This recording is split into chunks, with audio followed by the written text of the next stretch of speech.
The morphine wasn't working anymore. Richard Thornton could feel every labored breath scraping through his throat like shattered glass, each heartbeat a drum counting down his final hours. 72 years of life. 45 of them spent building an empire worth $3 billion. And now he lay in a hospital bed that cost more per night than most people earned in a month, dying alone. The room smelled of antiseptic and failure. His lawyers had left an hour ago, their briefcases stuffed with documents he'd signed with a trembling hand. His business partners sent flowers with cards written by their assistants. The board of directors called to discuss succession plans while his lungs filled with fluid. Everyone wanted a piece of Richard Thornton's legacy. No one wanted Richard Thornton. The thought dripped steadily into his vein, pumping him full of chemicals that dulled everything except the one pain no drug could touch, the hollow ache of regret that had been growing in his chest for the past 3 days. Ever since Dr. Morrison told him he had less than a week. Not the regret of missed deals or lost opportunities. The regret of a son's first words he never heard. A son's graduation he scheduled a merger during. A son's wedding he attended for 17 minutes before flying to Tokyo. David. His son's name felt foreign in his mind, like a word from a language he'd forgotten how to speak. 36 years old now. Richard had to calculate it, counting backward from the year of his birth, 1989. The year Thornton Industries went public. The year Richard chose the corner office over the delivery room. Arriving at the hospital 6 hours after his son entered the world, still wearing his tie from the Nasdaq opening bell. The heart monitor beeped its rhythm into the darkness. Outside the window, Manhattan glittered with the lights of buildings he owned, restaurants he'd never eaten in, theaters he'd never attended. He'd conquered a city and lost a son. And now, as his vision blurred and his breathing rattled, Richard Thornton finally understood the cruelest mathematics of all. You can't calculate the value of what you never bothered to count.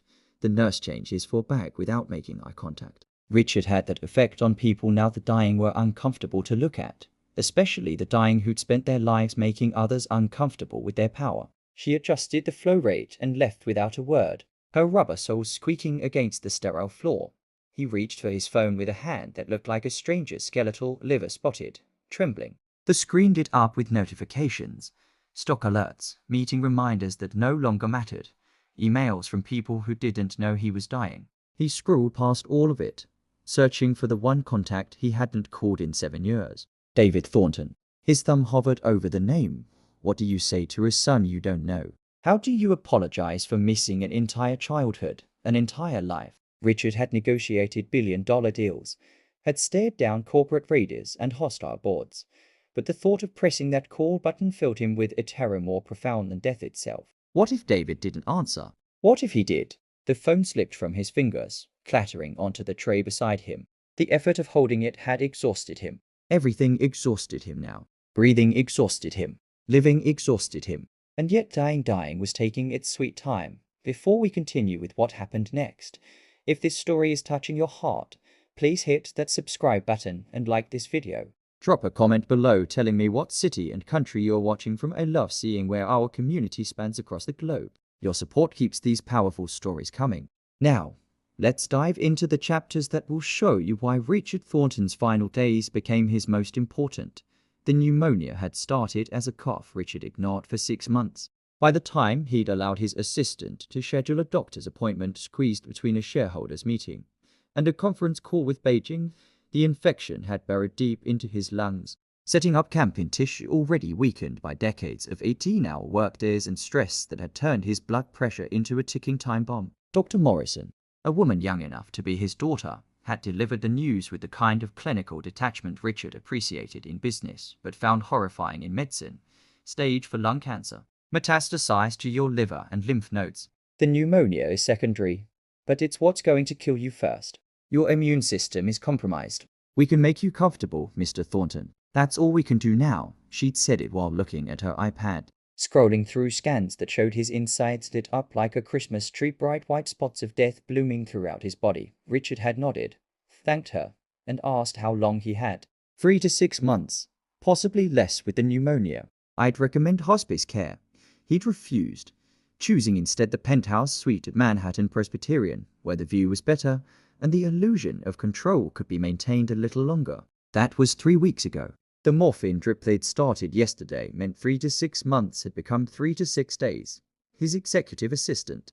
Patricia, efficient, loyal Patricia, who'd worked for him for 23 years, had created a visitation schedule. Business associates from 2 to 4. Legal team from 4 to 6. She'd left the evenings open, though she hadn't said for what. Perhaps she'd hoped David would come. Perhaps she knew better. Patricia understood Richard's life better than Richard did. Had organized it, managed it, optimized it for maximum productivity. She'd sent birthday cards to David on Richard's behalf, signed Richard's name to graduation checks, booked the hotel room Richard never slept in the night before David's wedding. The wedding. God, the wedding. Richard forced himself to remember it, though the morphine made memories slippery, hard to hold. It had been in Vermont, at some rustic barn that David's fiancée wife now, he supposed, had fallen in love with. Richard had arrived in a helicopter, landing in a field and sending a cloud of dust over the early guests. He'd stayed for the ceremony, left before the reception, claiming an emergency in Singapore that his phone records would later show never existed. The emergency had been his own discomfort. His inability to sit through happiness he hadn't earned. Celebration of a love he didn't understand. David had looked at him across the barn, wearing a suit Richard hadn't paid for because David had refused his money for the wedding. The look wasn't anger. Anger would have been easier to bear. It was something worse. Indifference. The look you give a stranger who's wandered into the wrong event. Richard had written a check anyway, left it on the gift table in an envelope Patricia had selected. 6 figures. As if zeros on a check could equal the zeros in his presence throughout David's life. The heart monitor's beeping changed rhythm, and Richard felt his chest tighten. Not yet. He wasn't ready yet. What a stupid thought, as if readiness had anything to do with death. You don't prepare for death. You just run out of time. He pressed the call button for the nurse, not because he needed anything medical, but because the silence was becoming unbearable, and even a stranger's presence was better than alone with his thoughts. A different nurse came this time, male. Young, with kind eyes that suggested he hadn't been doing this job long enough to build the necessary walls. Mr. Thornton, are you in pain? Richard wanted to laugh. Was he in pain? His entire body was pain. His lungs were fire. His bones ached with a depth he hadn't known possible. But that wasn't what was killing him. Call my son, Richard said, the words emerging as barely a whisper. His number. In my phone. The nurse picked up the device, scrolled through the contacts. Richard watched his face change as he found David's name, saw the lack of recent calls, the absence of text messages, the history of silence contained in a phone's memory. Would you like me to dial for you, sir? Richard nodded. The nurse pressed the call button and held the phone to Richard's ear. It rang once. Twice. 3 times. 4. Then voicemail. David's voice, recorded years ago, asking the caller to leave a message. Richard's throat closed up. What message do you leave? I'm dying and I finally realized I should have been a father. The beep sounded. Richard said nothing. The nurse ended the call, placed the phone back on the tray, and quietly left the room. Understanding that some moments are too private even for the dying to share with strangers, sleep came in fragments now. Shallow pools Richard kept slipping into and out of, never deep enough to be restful, just deep enough to blur the line between memory and hallucination. He dreamed of David as a child 4 years old, maybe 5, standing in the doorway of Richard's home office in their Connecticut estate, holding a toy truck. In the dream, Richard looked up from his computer and smiled. In reality, Richard knew he'd probably told the boy to go find his mother. That Daddy was working. Ellen. God, Ellen. Dead now for 8 years. A stroke that had taken her in minutes while Richard was in Frankfurt. They divorced when David was 9. Richard had let her have everything: the house, full custody, whatever settlement her lawyers wanted. Not out of generosity, but expediency. A messy divorce was bad for stock prices. Better to pay her off quickly, cleanly, maintain the image of the focused businessman unfettered by domestic complications. Ellen had looked at him during the final meeting with their lawyers, her eyes red from crying, and said, "You're going to die alone, Richard." All that money, all that success, and you're going to die alone. He'd thought she was being dramatic, vindictive. Turned out she was prophetic. The door to his room opened, and for a moment, a stupid, morphine-addled moment, Richard thought it might be David. But it was just Patricia, carrying a leather portfolio that probably contained documents he'd need to sign. She'd aged well, Patricia. Silver hair pulled back in the same efficient bun she'd worn for 2 decades. Designer glasses framing eyes that had witnessed every triumph and failure of his empire. The Henderson merger papers need your signature, she said, setting the portfolio on his bed. Always business first. That was why he'd kept her so long. And, Mr. Thornton, I took the liberty of calling David myself. I left a message explaining the situation. He hasn't called back yet, but it's only been a few hours. Her voice carried a gentleness he'd rarely heard from her. The tone reserved for bad news delivered with good intentions. Richard tried to sign the papers, but his hand shook too violently, the pen creating jagged lines instead of his once bold signature. Patricia guided his hand, helping him form the letters. Richard Edward Thornton. The name that had appeared on magazine covers, on buildings, on quarterly reports that moved markets. Now it looked like a child's scrawl. That's the last one, Patricia said softly. I've cleared everything else. There are no more deals that require your attention. No more deals. 45 years of deals, and now there were no more. The realization should have felt momentous, but instead it just felt empty. Richard had spent his entire adult life chasing the next acquisition, the next merger, the next quarterly target. The scoreboard of his success was measured in dollars and market share. He'd never stopped to ask what the point was. Who he was building it all for, Patricia, he said, his voice barely audible above the hum of medical equipment. What kind of man was I? She froze, the portfolio halfway back into her briefcase. In 23 years, he'd never asked her a personal question, never inquired about her family, her life outside the office. He knew she had a daughter he'd approved the maternity leave request, but he couldn't remember the child's name or age. She set down the briefcase and sat in the chair beside his bed. Something she'd never done before. Their relationship had always been conducted standing, across desks in motion. You were brilliant, she said carefully. Driven, visionary. You built something remarkable, Mr. Thornton. Thornton Industries employs 40,000 people. You've created wealth, opportunities, innovations that changed industries. That's not what I asked, Richard interrupted, coughing violently. Patricia helped him sip water through a straw. When the coughing subsided, he tried again. What kind of man? Not businessman. Man. Patricia was quiet for a long time. The machines beeped. The floor dripped. Outside, Manhattan continued its relentless motion, indifferent to the death occurring on the 42nd floor. You were focused, she finally said. Single-minded. You knew what you wanted, and you let nothing stand in your way. Including, she stopped herself, but Richard finished the thought in his mind. Including your son. Including love. Including life. I should go, Patricia said, standing. I'll call again tomorrow to check on you. But they both knew there might not be a tomorrow. Not one where Richard could still speak. She paused at the door. For what it's worth, Mr. Thornton, I hope David comes. I hope he gives you the chance to say whatever you need to say. Then she was gone. And Richard was alone again with the sound of his own failing body. Night fell over Manhattan, transforming his window view into a constellation of lit offices where other people were making the same mistakes Richard had made. Choosing fluorescent ambition over the warm light of home. He wondered how many of them had children they barely knew, spouses who'd learned to sleep alone, lives unlived in the pursuit of lives well managed on spreadsheets. The morphine was wearing off, and with it came pain that sharpened everything: his breathing, his thoughts, his regrets. The nurse, the kind one from earlier, whose name tag read Marcus, came to adjust the drip. You've got a visitor, he said, and Richard's heart rate spiked so dramatically the monitor shrieked an alarm. Marcus silenced it with practiced efficiency. Easy, Mr. Thornton. It's not. I mean, it's a woman. Says she's your former daughter-in-law. Former. So David had divorced. Richard didn't even know his son had married. Really married beyond that Vermont ceremony Richard had helicoptered away from. How much life had happened in the 7 years since he'd last seen David? She entered cautiously, a woman in her late 30s with auburn hair and eyes that held the wariness of someone who'd learned to expect disappointment. Mr. Thornton. I'm Sarah. I was married to David for 6 years. We divorced 2 years ago. She didn't come closer than the foot of his bed, keeping her distance, physically and emotionally. Smart woman, why are you here? Richard managed. Speaking was getting harder, each word requiring a conscious effort to push air through damaged lungs. Sarah crossed her arms, a defensive gesture that told Richard this visit was costing her something. Because Patricia called me. Because even though David and I aren't together anymore, I still care about him.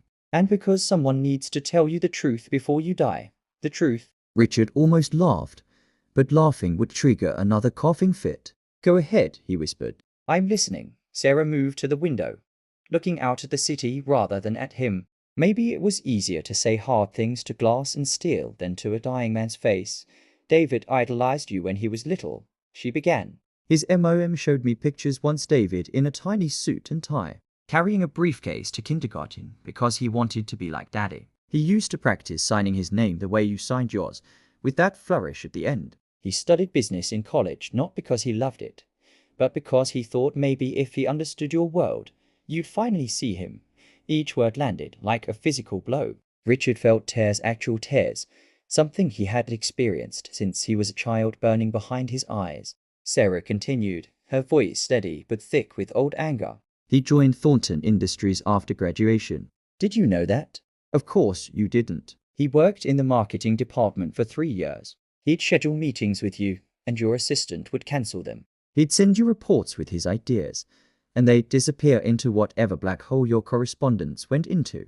I didn't know, Richard croaked. I didn't. Patricia never told me.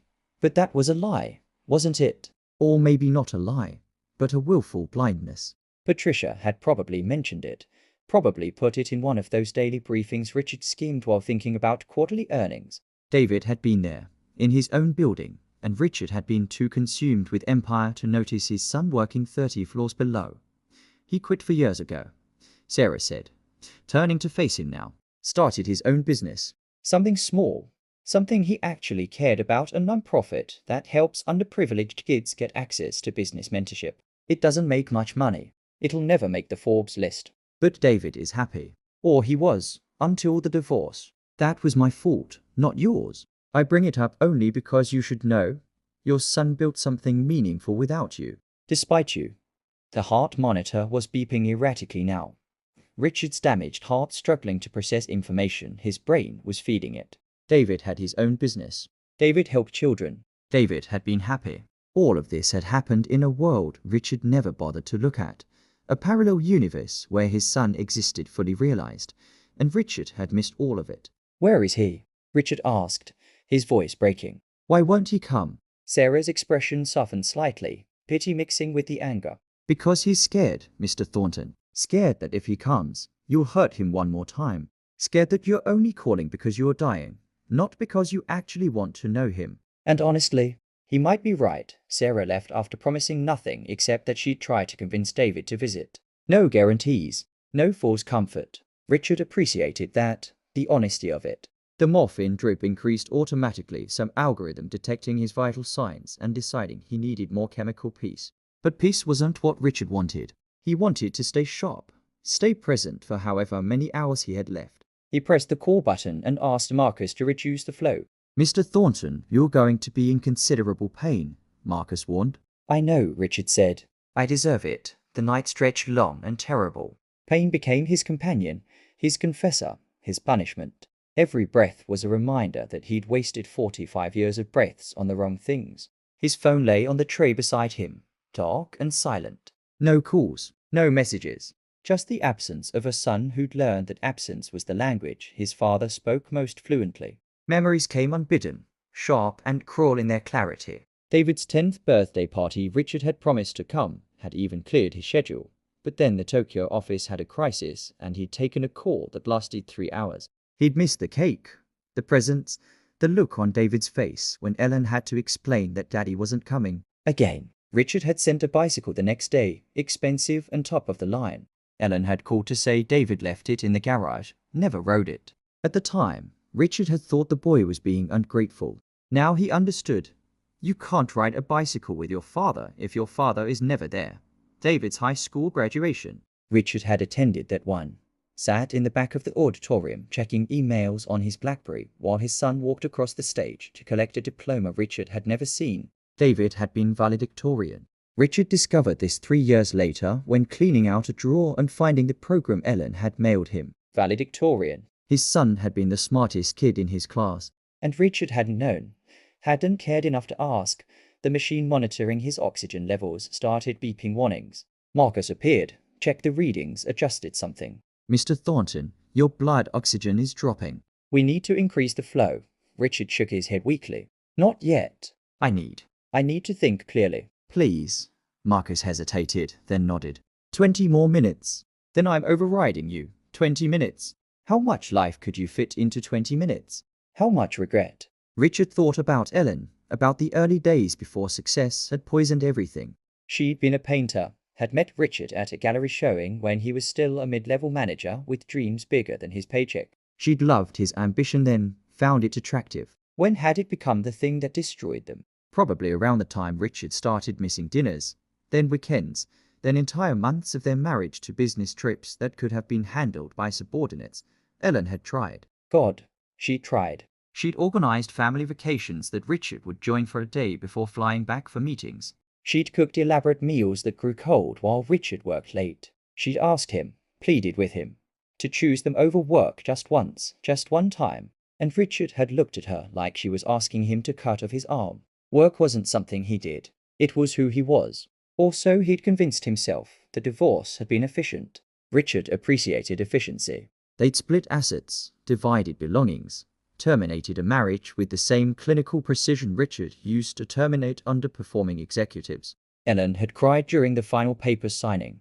Richard had not. He'd felt relief, the relief of no longer having to pretend he could be two people at once. No longer having to disappoint a wife who wanted a husband he didn't know how to be. She died alone too. The stroke had happened in the house Richard had given her in the divorce, the Connecticut estate where David had grown up. A neighbor had found her 2 days later. Richard had been in a board meeting when Patricia interrupted with the news. He'd excused himself, made the necessary phone calls, arranged the funeral, given the eulogy. All of it performed with the same competence he brought to every task. He'd felt nothing, or he told himself he felt nothing. Maybe that was worse. At the funeral, David had stood on the opposite side of the grave, 30 feet and a lifetime away. He'd been 28 then, a man Richard barely recognized. They'd made eye contact once across their ex-wife and mother's casket. David's eyes had asked a question Richard hadn't wanted to answer. Are you capable of feeling anything? Richard had looked away first, back to the safety of the minister's words, the ritual of grief without the reality of it. That was 7 years ago. 7 years of silence. 7 years David had lived fully while Richard had. What? Made another billion. Acquired another company. Built monuments to his own emptiness. Dawn broke over Manhattan, painting the sky in shades Richard had never noticed in 45 years of watching sunrises from office windows. The morphine was mostly worn off now, and the pain was extraordinary, of fire in his chest, a crushing weight on his ribs, a sensation of drowning from the inside out. Marcus had checked on him 3 times during the night, each time asking if Richard was ready to increase the medication. Each time Richard had refused. He needed to be present. If David came when David came, he had to believe when Richard needed to be sharp enough to say what had taken him 72 years to understand. Patricia arrived at 8 a.m., earlier than necessary. She looked like she hadn't slept. Any word?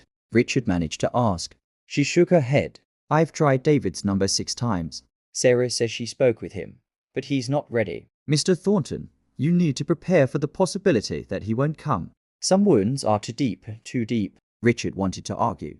But what defense did he have? He'd inflicted those wounds, carved them year after year with his absence, his indifference, his conviction that providing financial security was the same as providing love. I've arranged for hospice care at your penthouse, Patricia continued, pulling out papers from her ever-present briefcase. The doctors say moving you is risky, but they'll do it if you want to die at home.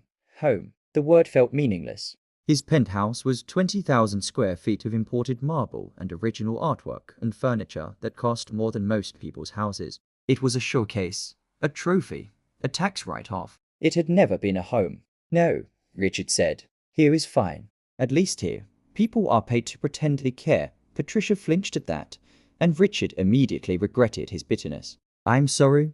That was cruel. You've been good to me, Patricia. Better than I deserved. She set down her briefcase and did something that shocked him. She took his hand. Her skin was warm against his, which was growing colder by the hour as his circulation failed. Mr. Thornton, Richard, I'm going to tell you something I should have said years ago. You were a brilliant businessman, visionary, ruthless when necessary. You built something remarkable. But you were also terrible at being human. And I enabled that. I scheduled your life in a way that allowed you to avoid the messy parts, the emotional parts. I'm sorry for that. Richard squeezed her hand weakly. Not your fault. I hired you specifically because you'd help me avoid the messy parts. They sat in silence for a moment. Two people who'd spent over 2 decades together and were only now having an honest conversation. Tell me about your daughter, Richard said. Patricia's eyes widened. You remember I have a daughter? I remember you asked for maternity leave 23 years ago. I couldn't tell you her name or anything about her, and that's on me. Tell me now. I'd like to know. Patricia's eyes filled with tears. Her name is Rebecca. She's a teacher. 3rd grade. She's married to a wonderful man named James, and they just had their first baby, my grandson. Owen. He's 3 months old. Richard felt something crack inside his chest. And it wasn't the pneumonia. You're a grandmother, he said. And Patricia nodded, smiling through tears. I am. And it's the most extraordinary thing, Richard.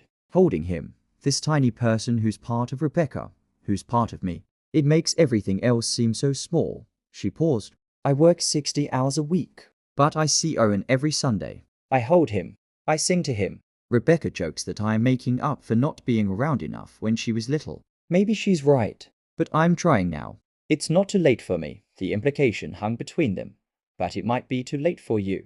The door opened, and Marcus entered with medication for Richard's pain, which had become impossible to hide. His breathing was laboured, each inhale a struggle. Mr. Thornton, your oxygen saturation is at 82%. I need to increase the morphine now. This isn't negotiable. Richard wanted to argue, but he couldn't find the breath for it. Marcus adjusted the 4, and within seconds, Richard felt the chemical warmth spreading through his veins, dulling the edges of everything. Patricia, Richard said, his words beginning to slur. If he comes, tell him. What? What do you tell a son you failed in every possible way? Tell him I'm sorry. Tell him I finally understand. Tell him the morphine was pulling him under, dragging him toward a darkness that felt uncomfortably like death. Tell him he was always worth more than any deal I ever made. I just couldn't see it until I ran out of time to tell him myself. Patricia's tears fell onto their joined hands. I'll tell him, Richard. I promise. But her voice was already fading, and Richard was sinking into pharmaceutical oblivion. Where pain couldn't reach him, but neither could consciousness. And if David came, Richard wouldn't know it, wouldn't be able to say the words himself, wouldn't be able to do the one thing he should have done 36 years ago. Be present. Richard Thornton died at 3:47 a.m. on a Thursday, surrounded by machines that had tried to keep him alive and failed. Patricia was there, having fallen asleep in the chair beside his bed. Marcus was there, checking vitals one final time. The heart monitor's steady beat became a flat, endless tone that signaled the end of a life measured in billions and lost in regret. David Thornton arrived at 4:15 a.m., 28 minutes too late. He'd driven through the night from Boston, where Sarah had finally convinced him that some things can't wait for forgiveness to feel earned, that death doesn't care about your healing timeline. He stood in the doorway of his father's room, looking at a body that already seemed smaller, emptier. All the life and power that had defined Richard Thornton reduced to calling flesh and silence. Patricia gave him the message, all of it, word for word. David listened with tears streaming down his face. And then he did something that broke her heart. He pulled a small toy truck from his pocket. The same one from Richard's morphine dream, kept all these years. He placed it in his father's cold hand and whispered, I would have forgiven you, Dad. I was ready. You just had to ask. But asking requires being alive, requires vulnerability, requires choosing love over legacy. And Richard Thornton had learned that lesson exactly one day too late, in a hospital room overlooking a city that would forget him the moment the next market opened, leaving behind only a son who'd wanted a father and got an inheritance instead.